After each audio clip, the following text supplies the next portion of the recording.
In this guide, I'm going to show you guys how to fix Rockstar Games Launcher not opening or working. Let's get started. The very first thing you want to do is add Rockstar Games as a security exclusion. So search for Windows Security. Once it appears, click on it. Now navigate to the option Virus and Threat Protection. Click on it. Now navigate to the option Manage Settings, given under Virus and Threat Protection Settings. Now scroll down and click on the option Add or Remove Exclusions. Now click on the option Add an Exclusion. Now you'll need to select Rockstar Games folder. This prevents Windows Defender from blocking the launcher. Try opening the launcher again. Next, rename the Rockstar Games folder. For that, close this and launch your Files Explorer and go to your C drive.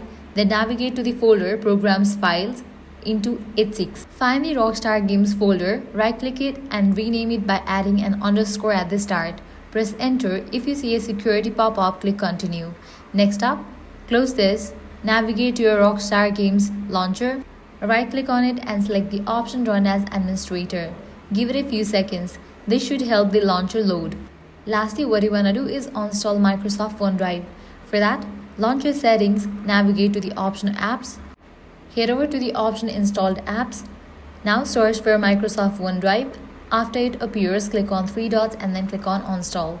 Confirm the install and then try launching Rockstar Games again. That's it. One of these methods should fix Rockstar Games Launcher not opening on PC. If this guide helped you out, do not forget to like, share and subscribe.